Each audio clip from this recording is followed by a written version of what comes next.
श्री राधा रानी की दिव्य महिमा और पौर्णमासी की कथा का अगला भाग। इसी बीच अपने अहंकार के लिए प्रसिद्ध जटिला और उसकी पुत्री कुटिला आ गई। कुटिला ने गर्व से सिर उठाकर कहा, मुझसे अधिक पवित्र इस पूरे ब्रज में कोई नहीं है।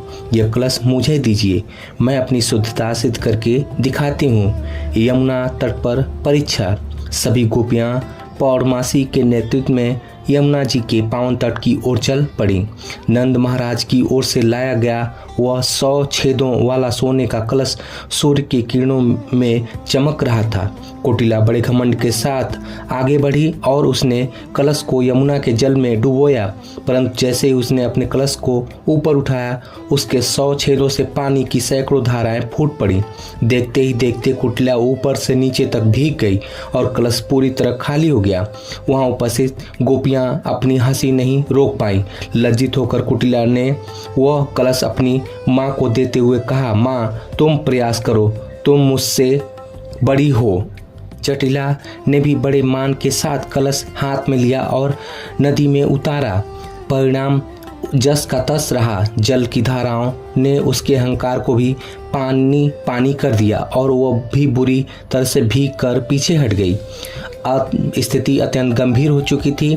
पौर्णमासी ने व्याकुल होकर कहा, यदि ब्रज में कोई ऐसी पवित्र आत्मा नहीं है जो यह जल ला सके तो कृष्ण के प्राणों को बचाना असंभव हो जाएगा।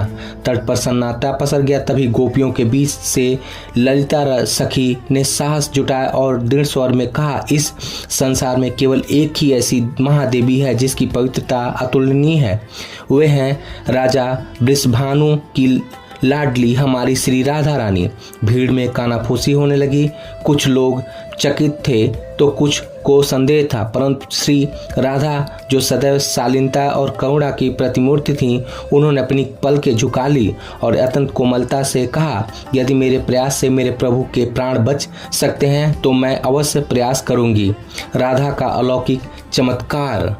कंचन आभा जैसी वाली राधा रानी अत्यंत धीमे और गरिमापूर्ण कदमों से यमुना जी के समीप पहुंची।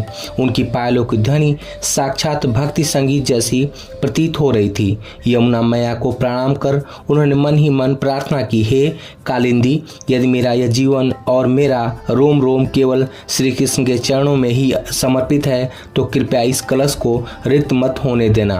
जैसे ही राधा रानी जी ने उन 100 छेदों वाले स्वर्ण कलश को यमुना के जल में डूबोकर ऊपर उठाया, वहां उपस्थित हर व्यक्ति की आंखें फटी की फटी रह गईं। पौर्णमासी की कथा का अगला और अंतिम भाग अगले वीडियो